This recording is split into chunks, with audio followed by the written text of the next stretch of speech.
What's up, everybody? Happy Halloween.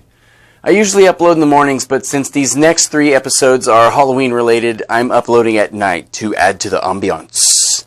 I didn't mean to spring it on you, but there's a jump scare in every horror flick. Holy shit! What's up, guys? It's me.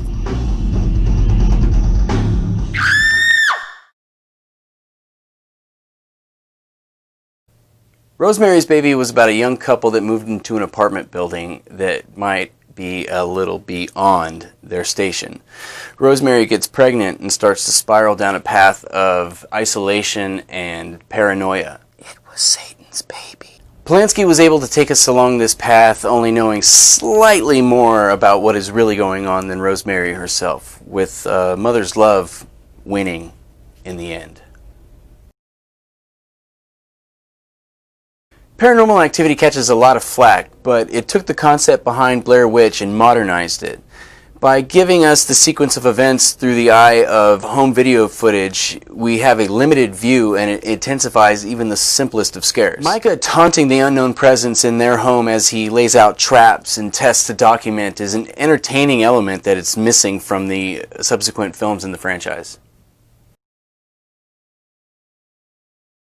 Silent Night, Deadly Night isn't a well-known franchise from the 80s, but it makes my list because, come on, what's better than a dude dressed up as Santa going on a murderous rampage?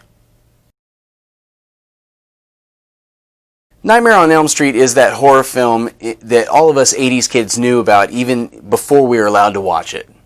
1, 2, Freddy's coming for you was the perfect way to scare somebody that's bothering you at the time. Robert Englund's Freddy will forever haunt our nightmares while also giving us the perfect use of a good pun. Bitch.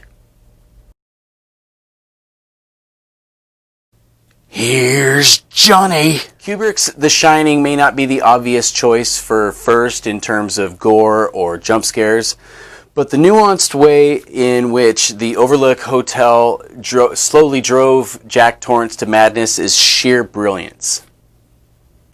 The camera angles, the mystery hotel guests with unknown backstories, those creepy twins, it's a winning combination in my book. Insidious 2 took a fantastic concept from the original and trampled all over it.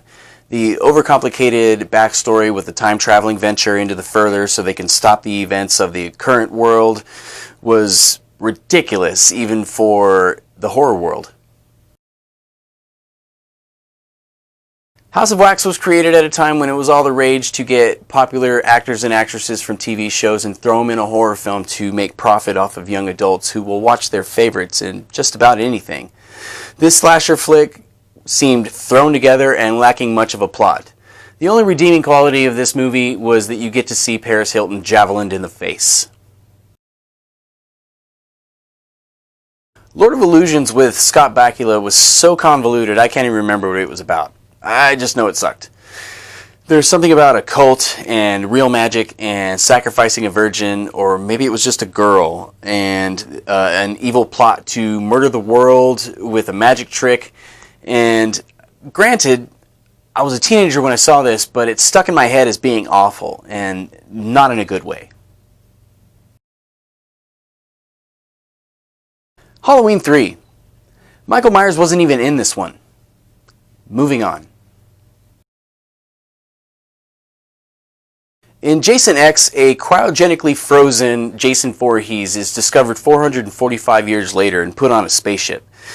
To absolutely no one's surprise, he is reanimated and stalks and kills everyone on board.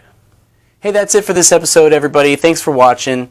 Be a pal and click like on this episode and subscribe to my channel. And while you're there, hit the bell for notifications so you get updates about all future episodes. Before you go, if you haven't noticed, I'm wearing a FresWear shirt. I am now sponsored by FresWear, who's an up-and-coming clothing line in Fresno, California. They have everything from shirts about art, shirts about music, even shirts about gardening, hats, beanies, all sorts of things, and you can find it all on their website at FresWear.com. See you next time.